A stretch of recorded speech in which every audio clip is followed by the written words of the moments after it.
again, everybody, and welcome into the Shelby County High School Football Show. Back for another week alongside Andrew Simonson. I'm Alec Etheredge, and we've got a huge week ahead, Andrew, to talk about. It's the first week of region play. So last week, the final week for teams to kind of get prepared. We're on a roll. We seem to be in midseason form, sitting at 9-0 last week in our picks. Overall, 18-1, I believe, on the season. So we're doing pretty good. Probably the best start I've ever been off to. I was joking with Andrew a few minutes ago that I just need a little bit of competition there to get us going. But we're off to a strong start. We've got some teams off to hot starts this season as well. And now we jump into region play. So Andrew, take me through your expectations as we go into another week here across Shelby County and get geared up for a big week of region action. Well, this is where the season starts, really. The last 2 weeks, while they showed us a lot about both teams, they don't really matter for now, because now we're looking into who's going to win the region, who is going to get those playoff spots, and we get to see these teams against teams that they faced up against for the past couple of years. They know who they are, and it should lead to some close and exciting battles from across the county this week. Yeah, and I mean, we've got 13 total matchups. We're just sitting here joking about how exhausting of a Friday night it's going to be. Andrew probably going to have to take on 3 stories by himself. I'll have a couple as well. So it's going to be a busy night, but it's going to be a fun night because we've got some loaded matchups, and we're not going to waste any time. We're going to jump in. We're going to talk about all 13 of those games, and of course, at the end of the show, we'll name our SCR Stars of the Week from Week 2. Before we jump into this week's show, I want to take a second to thank our sponsor, Consign Design in Alabaster, located at 72 Fulton Springs Road there in Alabaster. Consign Design offers high-end consignment for men, women, and kids, and you get some special discounts if you're tuning into their Facebook Live. They'll have exclusive deals there, but just a great consignment shop there, locally owned in Alabaster, offering so much. They've been voted best consignment shop in Shelby County 7 times now. So if you've got a chance, you're looking for some items, make sure you head out there, 72 Fulton Springs Road in Alabaster. They've got jewelry, they've got clothes, anything you could want at Consign Design. So make sure you visit them, tell them the Shelby County Reporter sent you. Well, as we said, we've got a big game taking place on this field right here behind us this Friday night. The Spain Park Jaguars going to welcome crosstown rival Hoover to town, or to this stadium, to Jaguar Stadium, and it's going to be a tremendous matchup. You look at these two teams, Andrew, you've got Hoover sitting at 0-2 right now, kind of unforeseen circumstances for them. First time since 2014 that they are 0-2 to start a season, and then you've got Spain Park on the other end of that spectrum sitting at 2-0 so far this season, and off to a roaring start on both sides of the ball to this point through their first 2 games. So both these teams enter this matchup, and it's the first week of region play. We know there's a lot on the line. There's a lot of excitement with the rivalry, a lot to build up to as far as what this could mean for the region standings moving forward as well. So take me through what it's going to take if Spain Park wants to get off to that solid start in region play to be able to pull off that upset against the top 10 Hoover team going into Friday night. Well, Jags fans aren't going to like to hear this, but it's probably going to take a near perfect effort from Spain Park in order to make that happen. But the good news is that I think that they have the tools to make this into a game this year. You got Brock Bradley on the offense, the Shanks brothers running the ball, Jared Smith, Jamari Mosley over on the defense. I think that Spain Park has the pieces in place to be a really good test for Hoover. Obviously, Hoover's been tested up to this point with their amazing non-conference schedule, but you just see the way that Spain Park has played up until this point, you can't help but feel good about their chances going into this game. But I still do think that, obviously, this is Hoover. This is Spain Park. We've seen what these teams have done in the past. I think that's going to take a near-perfect effort for Spain Park to pull this off, but I think that the important part is that Tim Vakakis has his team believing that they can do this, and belief is the most dangerous weapon that you can have going into a rivalry game like this. Yeah, I mean, you look at this matchup on paper, you've got a Hoover team, like I said, sitting at 0-2, first time since 2014, so they've got some question marks, looking to build some things. Both these teams under second-year head coaches, but you look at what the Spain Park team's been able to do. When Coach Vakakis got here at Spain Park, one of the key things that he wanted to emphasize was improving the defensive effort. Not only have they done that, but the offense has taken a step forward going into this matchup as well. They've outscored their first 2 opponents by a combined score of 92-6, 2 local teams in Calera and Briarwood. So we're very familiar with those 2 teams and those 2 games. going into this matchup, that's got to make you feel good if you're a Spain Park player, Spain Park fan, about your chances against Hoover on Friday night. Definitely, and I think that they're going to use those results and the momentum that they have from that to come out strong and make this a great game. I think that they definitely have the momentum in comparison to Hoover. Obviously, Hoover lost 2 tough games against Auburn and then a close game against one of the top teams in Mississippi year in and year out. So it's not like they've been playing any slouches either, but I think that Spain Park is going to come in with a world of momentum in their favor, and I expect them to look pretty great coming into this game. But even with that being said, though, you probably heard me leaning towards this earlier. I can't pick against the I can't pick the Jags this time around. It's going to have to be Hoover, unfortunately, but fortunately for everybody involved, I think this is going to be a tremendous game for everybody. Yeah. Well, sound the sirens, because this is our first disagreement that we're going to have on the show so far. And, you know, Hoover's battle tested. That's a big key so far. They've played, obviously, Auburn, who's got that state prominence here in Class 7A. They lose that one 39-14.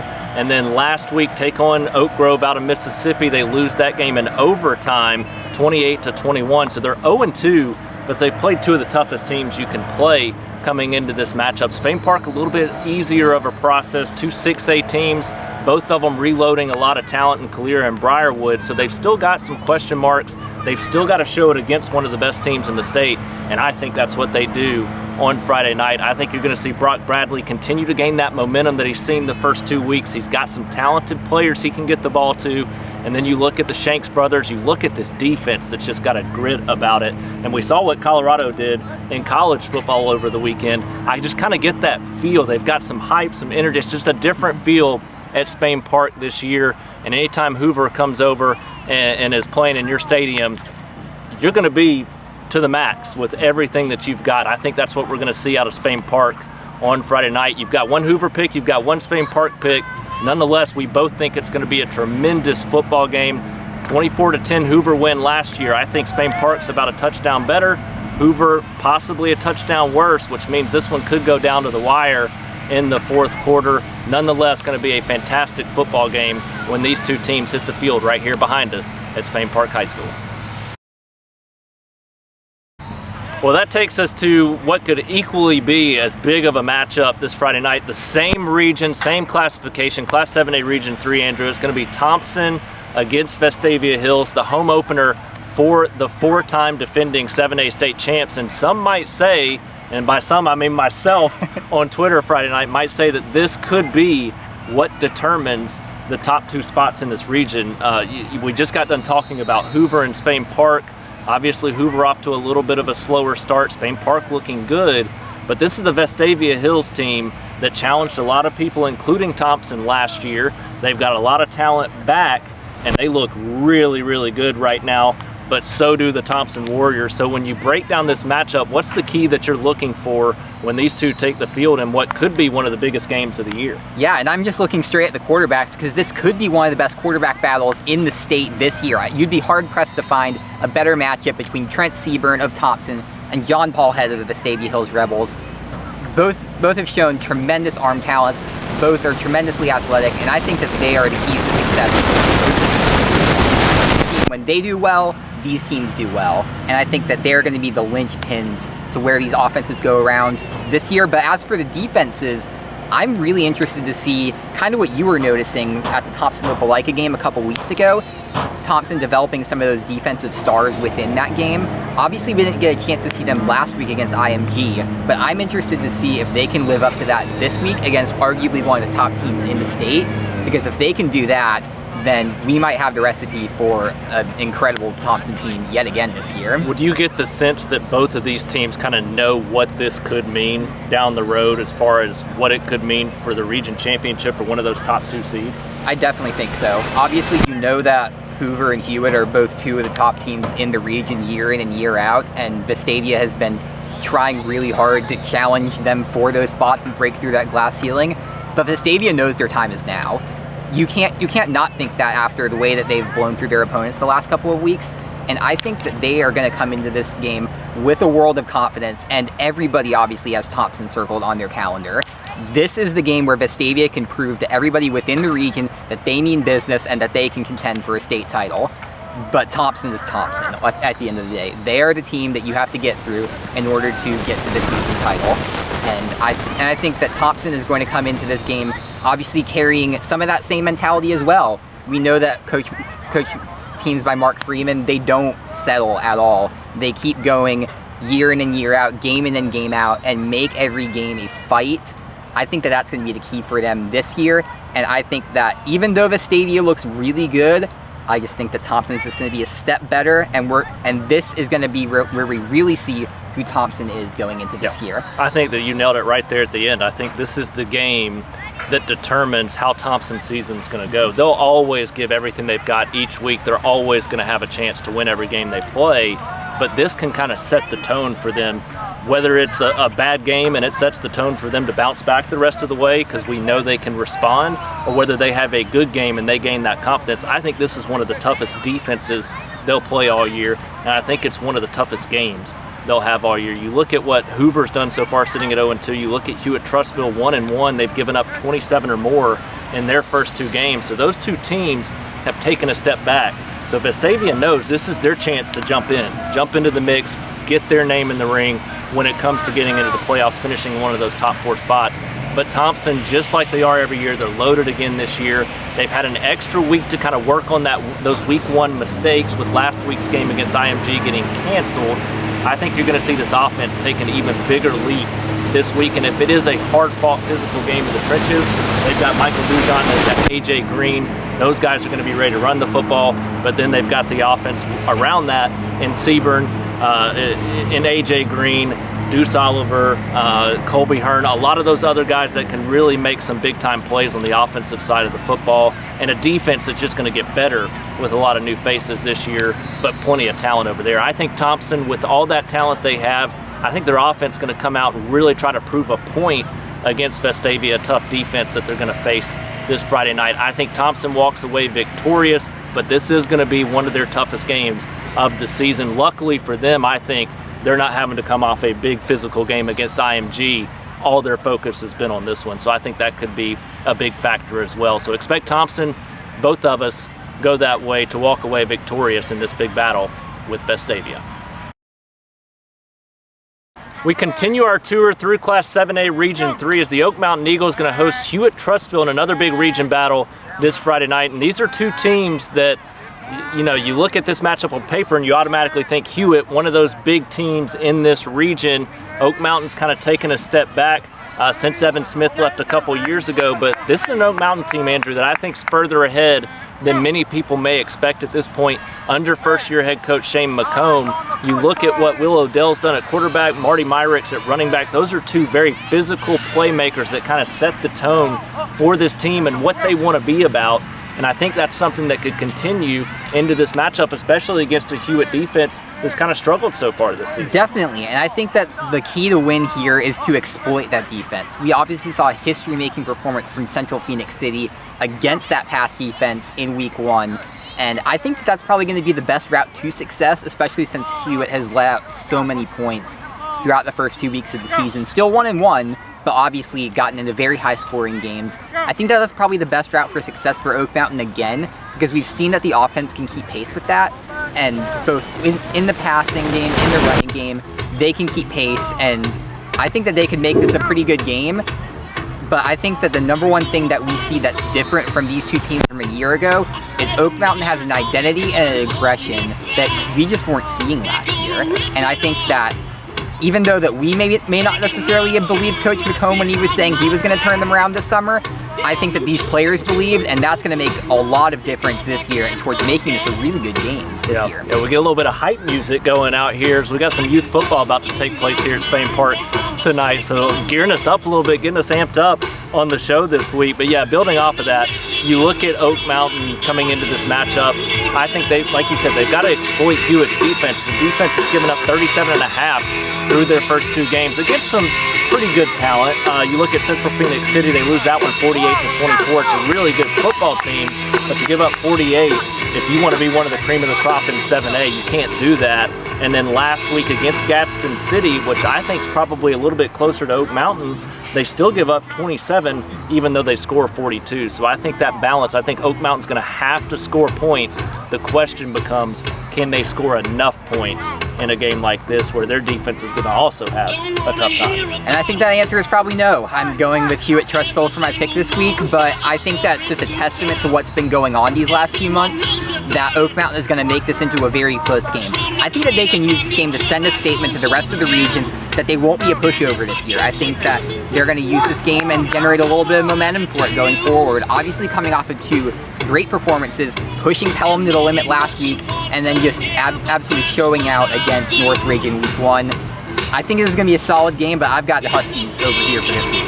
Yep, I agree with you. I think Hewitt-Trussville is going to walk away with the win in this one, but I do think, like you, it's going to be a little bit closer than a lot of people may expect. You look at this team and what they're made up of, and you got only guys out there now that want to be a part of Oak Mountain football, and that's what they're showing so far this season. I think Willowdale is going to have another successful night in this matchup. Just a matter of being able to find those wideouts, which is still a young group at receiver still trying to prove themselves. So if they get that to step up this week, could be an interesting night there as they host Hewitt-Trussville at Hermont Park. Going to be a big game here for Oak Mountain. Could really make some noise if they pull off the upset against Hewitt-Trussville.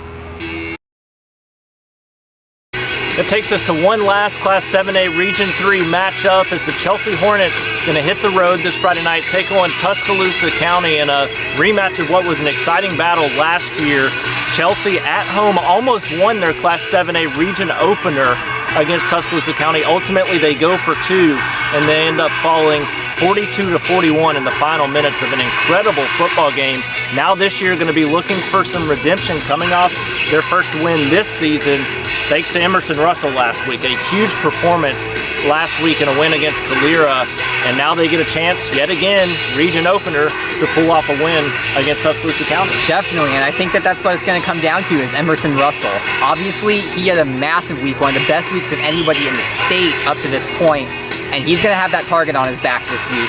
So I think that Tuscaloosa County's been game prepping for him, but obviously everything's going to come down to him and how he succeeds going in, and that's mainly because I still haven't seen a whole lot of Chelsea in the past game. I've seen them develop just a little bit more last week against Calera, but I think that just overall it's going to be a very run-heavy team once again for Chelsea. And I think that's going to be the key to them to making this game to where it was last year, which is a very, very close game that ultimately came down to the wire. Yeah, I think you look at this matchup, you've got a Chelsea team that can run the football. Emerson Russell shown what he's made up of, and you've got a Tuscaloosa County team that so far this season, they've looked okay, but hadn't really played anybody too tough yet. This is going to be probably their toughest matchup so far of the season. They pick up wins against Central Tuscaloosa 24-21. And that's a 5A team that they beat by 3 points there, and then they beat Bessemer City 55-33, giving up 33 in that matchup. So in this game, what's the particular key you're looking for? What could Chelsea do to pick up a win, and what's your prediction? I think that it's going to come down to what Chelsea can do on defense. I think that obviously what we saw last week was a lot more of a step up from what we saw in the Helena game. We saw them hold Calera for most of the game. Although Calera did surge a little bit at the end, I think that we saw them in control for most of the game on both sides of the ball, and that included the defense. So I'm looking to see how much of that carries over into this week as they look to generate some positive momentum from that. I honestly have this game as a toss-up. I had Tuscaloosa County earlier, but I think I'm going to flip over and go to Chelsea, and I think that that's who I'm going to go with this week as the Hornets look to get off on a great start going into region play. Yeah, this is a tough game to pick. I think both of these teams have a very good chance of walking away with the win. Ultimately, can Chelsea's defense continue to show that improvement? That's what I still need to see right now. I do think this could go either way. I think it's going to be back and forth just like last year. Whoever has the ball last likely going to have a good chance to win this football game. But Chelsea's defense, they struggled in week 1 against Helena. Last week they built up a lead, and then they struggle again at the end against Calera last week. I need to see them put together a full performance against what should be a pretty decent offense at Tuscaloosa County this week. So for that reason only, in what should be a tight game, I think I'm going to go with Tuscaloosa County to walk away with a victory in that one. Until Chelsea shows me that defensive effort, that's what it's going to take to send me over the top when it comes to Chelsea the rest of the season. a little bit of a change of scenery. We had a lightning in the area, a little bit of rain as well, so we've moved up a little bit to a perched overlook of Spain Park Stadium, where our game of the week is going to take place on Friday night. The Hoover police officer back here behind us, so we get the representation of both of our teams taking place in that game of the week. But now we jump down to the 6A classification, and we're going to have a big matchup there with what I think is one of the best teams in our county this year, and that's Helena. They've jumped out to a lightning fast start this season, sitting at 2-0, and they've outscored their first two opponents in Chelsea and Buckhorn a combined 105-21 as they top the 50-point mark in both of those matchups. Question is, Andrew, can they do that for a third week in a row now as they hit the road to take on Homewood in a very big region opener for these two teams? Yeah, I don't think they're going to quite get that mark this week. Obviously, that's saying a lot, but I still think that Helena is going to look very good in this matchup because as we've seen from Homewood so far in the past few games, they don't look like the world beaters that they were last year. I don't expect this to be a team that's going to come out and challenge for the region title. This is still potentially a playoff team, but one that still has a lot of things to work out with, obviously losing so much talent from last season. That's kind of opened the door for teams like Helena to just absolutely power through if they get off to a hot start. And so far, the Huskies have looked like world beaters this year. And obviously impressing us, it's taken a little bit of time to get the rest of the state to kind of notice, as we've seen throughout the rankings. But make no mistake about it, Helena looks very good this year. And I think that combination of Carson Acker, Jordan Washington, all those weapons around with Hunter Hale and Torrey Ward, if the Huskies can get out to a jump fast start quick, then I think that they've got control going into this game. Yeah, so I mean, the way I take that is you're picking Helena to beat Homewood to open region play. Yes, sir, I am. Yeah, and I agree with that sentiment. You look at this Helena football team, you mentioned a couple of those key playmakers, but Hunter Hale's been a guy, and we'll mention him a little bit later on in the show, has just been dominant to start the season in all facets of the game, and he's got weapons. It's obviously he's a receiver, he can do a lot. But there's so many weapons on this offense. The defense has played well so far this season. And you look at this Homewood team sitting at 0-2. They lose 36-31 to John Carroll, 43-0 this past week to Vestavia Hills. This is a team that's just looking for a little bit of confidence. The defense struggling so far this season. And then you look at what they've been able to do on the offensive side, a little bit of a bounce or a fast start against John Carroll, but it's an offense that hasn't shown consistency, whereas the defense has shown consistency, and it's not been good so far this season. For that reason, Helena's offense rolling too much right now. I expect the Huskies to walk away with a big victory, improve to 3-0. This is a hungry and very, very good and deep football team on both sides of the ball. They win this one. We know what's looming down the road. They've got a matchup with Pelham coming up soon that honestly could be for the region championship, so a great chance for them to get off to a fast start this week against Homewood. We continue on in the 6A classification, and that takes us to a game that's going to have a little bit more sentimental value around it this week. The Calera Eagles going to be hosting Benjamin Russell in what I'm sure is going to be an emotional scene there on Friday night, as the Calera Eagles having to deal with the loss of one of their football players in Braden Ray, who passed away tragically over Labor Day weekend in a car accident. So that's going to be a very emotional and difficult scene on Friday night, just going into this matchup. And it's almost more than just football in this game. Football always does a great job, sports in general, of bringing us together, getting us through heartbreak and heartache. But you got to imagine it's going to be a very, very tough night on Friday night for Calera, the whole community. And I bet you're going to see a big crowd at that football game surrounding and rallying around that family. Yeah, definitely. Obviously, no team should ever have to go through this, and it's even more unfortunate at the point where it happens in the Eagles' schedule after two rough blowout losses to their first two opponents in Spain Park and Chelsea. I think it's going to just be a very difficult game for them, obviously, with a great Ben Russell team coming in. But I think that Calera has a great opportunity here to use some of that emotion to their advantage and to just kind of power through and potentially get one of those results that we might not necessarily be expecting, just because of all the emotions firing around this game. You know that everybody around this program is going to want to come out and play for this young man who tragically lost his life. And I do think that for that reason that Calera is going to stand a bit more of a chance here. I think that what the key here is also going to be is whether Calera can come out with that momentum that they showed a little bit towards the end of the Chelsea game, where they started putting up some points and making it into a little bit more of a close game against Chelsea.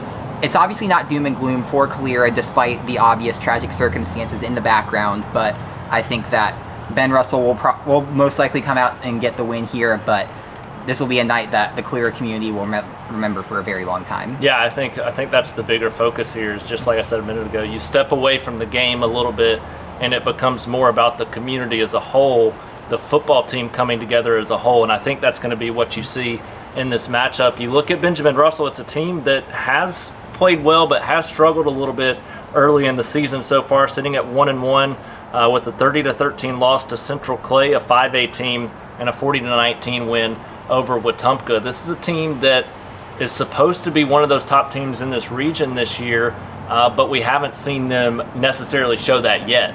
And with Calera growing, I saw them take a huge step in the second half of that game last week against Chelsea, and I think that could be something that carries over this week. That said, the emotions of this, it doesn't matter. At the end of the day, you're coming together for one another, a community as a whole, in support of something bigger than the school, the game of football, the city. It's all about being one as they remember Braden Ray. And so I think that's going to be a huge focus. I do think that obviously that can lead to some extra motivation as well for them. We'll see how that pans out when it comes to this football game on the field. But either way, going to be a special night at Calera High School, an emotional night at Calera High School as they look to pick up a region opening win against Benjamin Russell. We've talked a lot about key region games so far, and I don't know that there's really a bigger one than this Briarwood game against Chilton County as they hit the road to Clanton to take on the Chilton County Tigers. And you look at these two teams so far this season, Briarwood just searching for any offensive rhythm that they can get at this point. With 6 combined points through their first 2 weeks, they finally get on the board last week against Spain Park, but they lose that game. And now you look at what they're bringing to the table. They take on a Chilton County team that can be beatable if they find that offensive success. And that's the key word there, if they find the offensive success, because we just haven't seen that so far, and we've just seen no signs of life out of that Briarwood offense. Obviously still rebuilding and reloading and just kind of finding out who they're going to be identity-wise. Coach Forrester said coming into this season that a lot of this year was going to be just kind of finding out like what these quarterbacks are going to be able to do with this offense and just tailoring this offense towards them. But obviously even around that quarterback situation, there has to be players who step up like that. We saw some optimism from Gray Rebels last week in the return game. I'm looking to see if Briarwood is able to use him in more aspects of the game, because he's such a dynamic athlete and arguably one of the best players on the field for either side. But if you want to talk about best players on either field and either side, you've got to talk about DeMarcus Riddick over at Chilton County, one of the top recruits in the nation. Going to the SEC next year, I think that he's going to be a key factor in this, but you even see with that, you know that Chilton County has stars like him, but this is a defense that is definitely beatable and very vulnerable if Briarwood can find anything to attack them with. So I think that Briarwood's best chance here is going to be keeping this game close, using some of that defense that we saw in the first couple of weeks, and just ultimately making it so that they have a chance for that offense to maybe leap in, get a couple of drives where they can get something going, and then who knows, maybe at the end of the game we see Briarwood in this thing with a chance to win, like they have been in the years past against Chilton County. So is that what happens? No, I think I think that Chilton County is going to win, but that's really just because I don't really have that much faith in Briarwood just based off of what I've seen. I'm going to need to see it to believe it from the Briarwood Lions this year, and quite frankly, I just haven't seen that up to this point. Yeah, I mean, I think this is one of our toughest games to pick overall this week. You look at what Chilton County's been able to do so far, sitting at 1-1. They've got a 33-21 loss to 4A Bibb County team. It's a good Bibb County team, but it's a team that's 2 classifications lower. And then they get a 41-21 win over 5A Jemison last week. So it's tough to really gauge what they're about this season as well. Briarwood, I've at least seen that identity, that consistency on the defensive side so far this season, and I think that could be something that really plays into their favor this week. I think that defense is going to come out. This could be the kind of game where we see them make a statement, try to pitch a shutout. If that happens, that gives the offense enough of that step to really get where they need to be early in the season.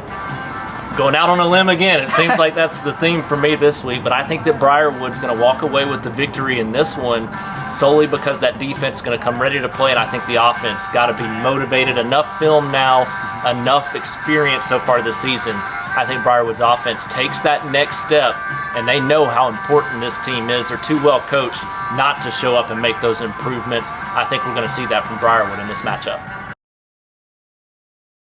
That takes us into the 5A classification, where we've got the Shelby County Wildcats set to hit the road to open region play against Holtville. And Andrew, you saw this Shelby County team last week. The offense continues to be the storyline, struggling so far this season.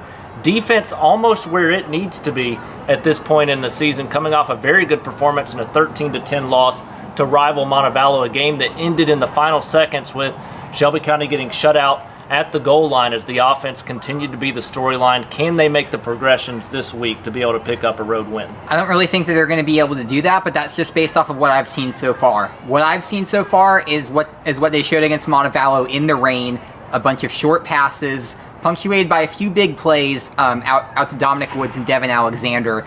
But some of that play calling and that decision making is going to need to change going forward.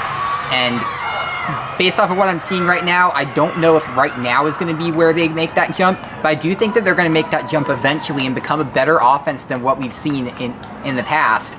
I just think that Holtville is going to have the edge in a big defensive battle between these two teams. Yeah, I mean, you mentioned it there. These are two really good defenses. We've seen what Shelby County's done so far this season. 25-13 loss to West Blockton to open the season, and a 13-10 loss last week. So the offense not where it needs to be. Defense has played well. Holtville, similar situation with a 28-24 win over Irondale, an 18-0 loss to Alma Bryant. Not really the toughest challenges there, and they've struggled to put up points in those games. I don't see them scoring a ton against Shelby County this week. The Wildcats won this one 34-13 a year ago, and this year I think this is the week that offense takes that jump. You talked about it coming at some point this season. I think they're going to figure it out this week to open region play. They know they need to do it. I think the Wildcats are going to be able to walk away with the victory to open region play. We couldn't have gotten an any better start for Montevallo. A hard-fought win against their rivals as they hit the road, take on Shelby County last week, walk away with a 13-10 win in that game, able to hold Shelby County on a goal line stand at the end of that one as they get off to a 1-0 start. Now they get a road trip to Hale County. Andrew, you saw this Montevallo team last week. What are they looking like after game one, and are they going to be able to hit the road and pick up a region victory to open region play? So the signs were there, obviously. I think that Rosario Conwell is developing into a very good running back for them this year, and we saw some of the passing game that we expected going into this year, just with King making those plays out down the field to Rogers and some of the other receivers. But I think that Conwell and Peyton King are going to be some of the linchpins of this offense, and it's going to be a very run-focused team.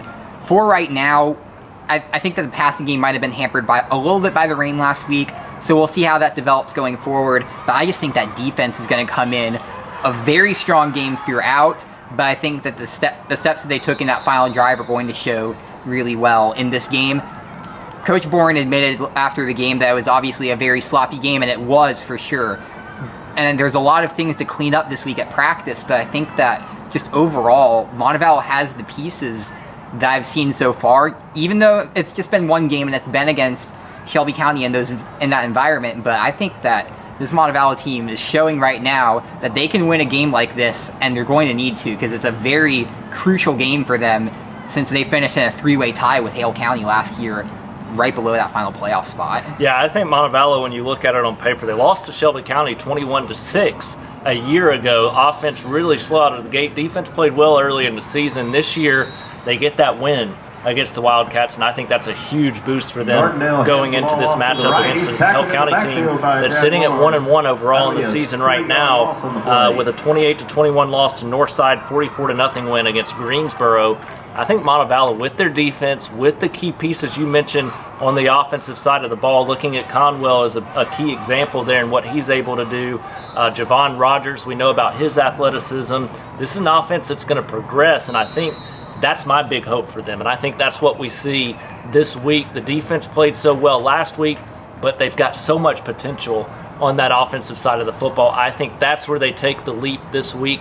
I think you're going to see a big performance from Montevallo to get off to a 1-0 start in region play and continue to gain momentum. This team could get better and better and better as the season goes along. Coming off last year's historic season, the Vincent Yellow Jackets off to another fast start in 2023, sitting at 2-0 as they enter region play this week and host Central Coosa. And this is a Vincent team that's really played well, especially on the defensive side of the football so far this season.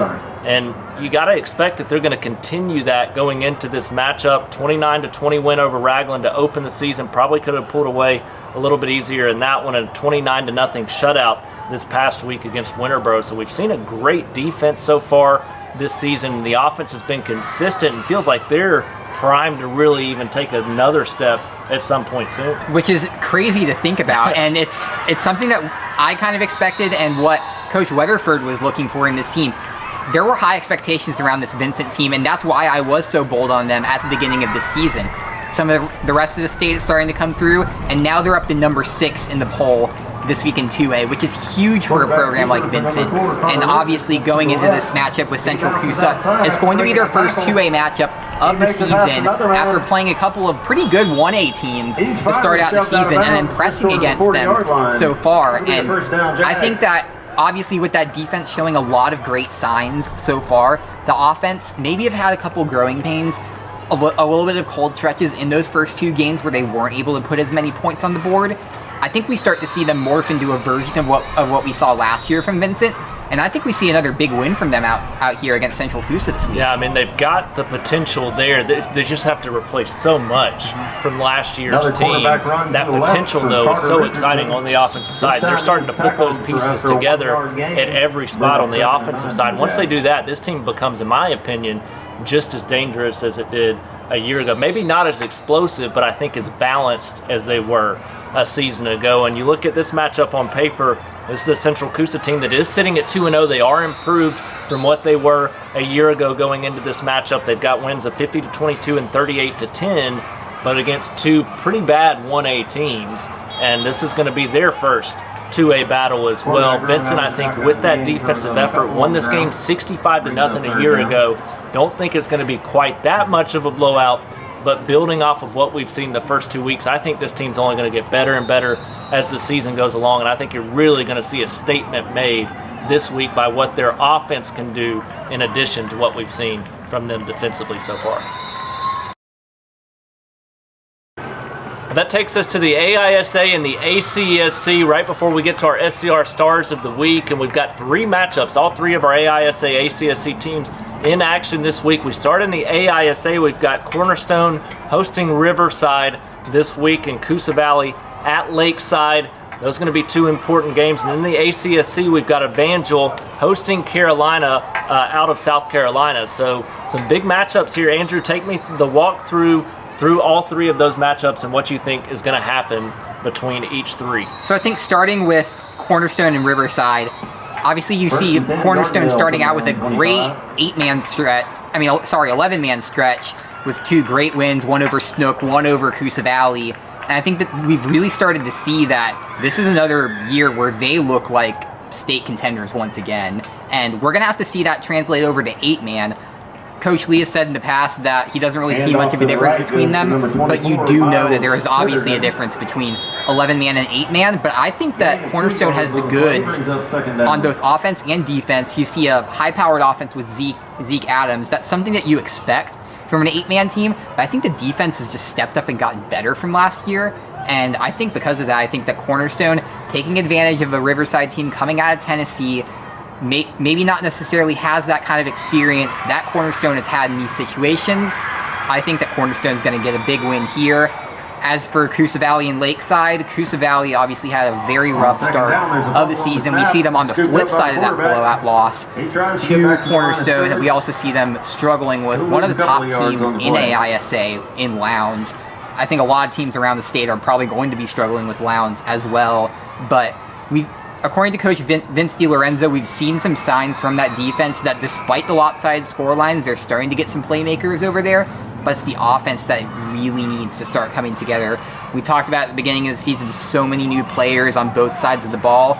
This is a team that's going to need to start figuring things out quickly, and is going to need to get on the board. Shut out in the first 2 games. So I think that unfortunately for Coosa Valley, they're going to lose here again. But I think that as the season goes on, you might start to see some of that progression into a better team than what we saw last year. And moving down to the ACSC, it's the same script week in and week out for Evangel, it feels like. Just an absolutely dominant performance in the first half, both on the offense and defense. Last week for the Lightning, and I think that it's going to be a lot of the same this week as well. We saw them get up big against the Carolina Wildcats last year.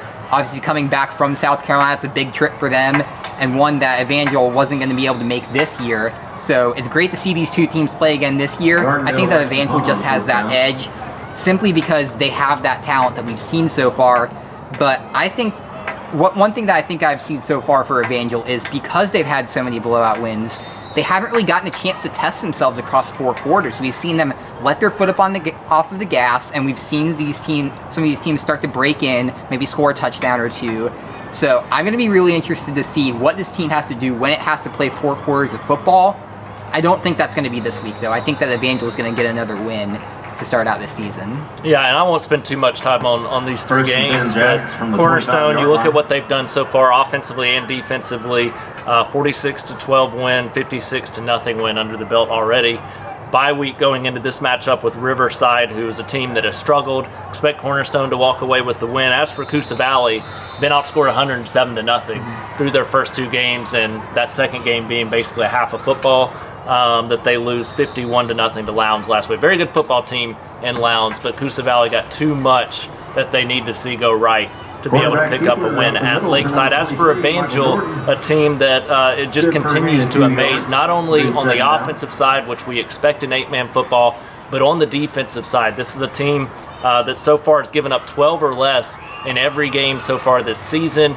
And the offense, they've scored 34 or more in every game, including 44 or more in the last 3, a 52-12 win over Southern Prep last week. Now Carolina comes to town, and I think you're going to see Evangel. It's a Carolina team sitting at 1-1. I think you're going to see Evangel walk away with another victory as they look to continue their success and their long winning streak that dates back to last year, as they look for another undefeated season this year. And so far, so good for the Evangel Lightning. Expect them to continue that this Friday night. That takes us to our SCR Stars of the Week segment. We've got several guys that we want to mention, an additional one this week that we're going to throw into the mix. In addition to 2 each, we're going to have one more that's kind of a joint decision between the 2 of us, and then our honorable mentions after that. So Andrew, I'm going to start with you and your SCR Stars of the Week, the 2 that you wanted to mention right off the top. I think with these, it just comes from 2 of the most impressive performances to me of the week. And the number 1 star for me comes from Carson Acker, quarterback for Helena.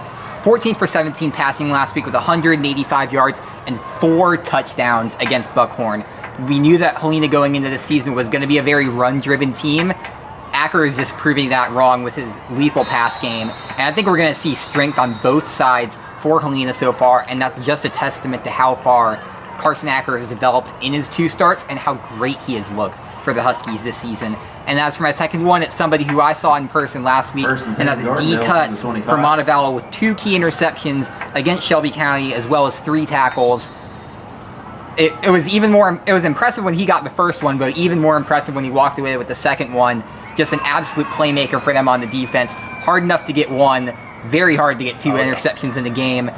Shout out to D. Cuts for an incredible performance last week against the Shelby County Wildcats. Yeah, it made a huge difference in that game for Montevallo to be able to walk away in a very, very tight game. If he doesn't get one of those interceptions, could easily swing the other way. My 2 stars right off the top, Hunter Hale is the first one, and he just continues to do it in all facets of the game. He plays on special teams. He can get out there on defenses if he needs to. But 7 receptions, 101 yards, and 2 touchdowns receiving. Also, a 97-yard kickoff return for a touchdown. So, yeah, just a little bit of everything. He's a great blocker, great athlete. So far, if there's a front runner for Player of the Year in Shelby County, it's Hunter Hale. And if he continues to do this on a week-in, week-out basis in all facets of the game, going to be tough to ignore that at the end of the year. My second star goes to Emerson Russell, and I mean, unbelievable is the only word I can think of. 285 yards, 4 touchdowns on just 22 carries, really. And you say just 22, I mean, that's a lot, but to get 285 yards and 4 touchdowns out of that's really impressive as he helps lead Chelsea to a first win of the season there against Calera in a strong offensive showing. And then Bishop Rella, we couldn't get through the main stars segment without mentioning him. I saw him in person last Friday in that win against Oak Mountain. 12 tackles, 3 tackles for loss, and had a rushing touchdown that ultimately ended up making a difference in that tight win against the Eagles. And he's going to be one of the better defenders that we see all year across the board. And that Pelham defense, I'm telling you, they're going to be one to watch this season. We talk a lot about it. That Pelham-Helena matchup that's lining up here shortly is going to be a lot of fun to watch because of those two teams and the talent they have, not to mention the rivalry aspect of it. But now we get to our honorable mention players. We jump right in. Another one of those teams we just mentioned, the Helena Huskies. Jordan Washington, 19 carries, 99 yards, and 2 touchdowns, deserving of an honorable mention in the SCR Stars of the Week. Clayton Maines as well. He continues to be impressive. Running the football, throwing the football, 168 yards, 2 touchdowns on 17 carries last week, 36 passing yards as he continues to perform well. Will Odell, similar situation. He's been running the football well, 162 passing yards this past week though, 77 rushing yards and 2 total touchdowns. Really kept his team in that game against Pelham. And then another quarterback to talk about at the 7A classification, Brock Bradley of Spain Park, 15 of 24, 141 yards and 2 touchdowns in that win a week ago against Briarwood. Does he take that next step in our game of the week as Spain Park looks to pick up that win against Hoover this Friday night? Going to be a big key. And then a guy that you saw in person, Rosario Conwell, 96 yards, a touchdown and 11 carries. Strong performance from him against Shelby County last week. And then 2 Vincent players who deserve a shout out as well. Kaysen Fields, 109 rushing yards, 1 touchdown and 13 carries. These quarterbacks continuing to run the football. It's the year of the running quarterback here in Shelby County, but strong performance from him in that week 2 win. And then Rykellis Robertson, 98 yards and 2 touchdowns on 22 carries as well for the Vincent Yellow Jackets. That's a strong running dynamic there for Vincent. Going to be tough to stop the rest of the year. So a lot of great names there. Now we jump into region play this week. Going to be even more exciting names to mention next week on next week's SCR Stars of the Week segment. That brings another show to a close, and it's going to be a big, busy week this week on Friday night. And 13 matchups, Andrew. Which one are you looking forward to most, and what are you looking forward to most as we open region play this week? Can I cheat and say all 4 Class 7A matchups? Yeah. Because I think the one thing that I'm looking for most in the matchups for Chelsea, Thompson, Oak Mountain, and Spain Park is who separates themselves and gets an early jump in 7A Region 3. We've seen a lot of impressive performances from these teams this year. It's just another testament to how tough this region is. And I think that this week, when we finally see these teams go to battle together, is who is going to separate themselves, who is going to make that big statement in week 1, whether it's on the offense or the defense, whether it's a big win or it's just a close game all around. And I think we've got 4 really good close games that we could potentially see this week in 7A Region 3. So I'm looking forward most to see who separates themselves, and is it one of the 4 teams that we cover in this county as well? Yeah, I mean, it's just so exciting to see that region year in and year out and just how difficult it is. And I think this is the most balanced it's been in years. It's been Hoover and Thompson at the top. You sneak Hewitt-Trussville in there in the top 3 as well. This year, you've got Thompson that seems to be that top dog, but beyond that, Hewitt-Trussville, Spain Park, Vestavia Hills, Hoover, they seem a little bit more balanced this year, and we still haven't seen Thompson against one of these region opponents. They get their first test against Vestavia Hills this week. So Spain Park, Hoover, Thompson, Vestavia, Oak Mountain, Hewitt, Chelsea, Tuscaloosa County, they all are big matchups because you know each week could make or break your chances at the playoffs in that region. Same for our 6A teams this week. Helena, a very big chance at Homewood to take some early control in that region as well. So a lot of excitement. We can't wait to see it. Make sure you follow along on Friday night at Andrew T. Simonson on Twitter, or X as we call it now, at Alec Etheredge SC on Twitter. And we'll have our Facebook live show. Both of us will be there from 2 different games this Friday night. Going to be a lot of fun as we figured out the kinks with that. Going to have fun there with our Facebook Live pregame show as well. For Andrew Simonson, I'm Alec Etheredge. Thank you all for tuning in, and we'll see you on Friday night.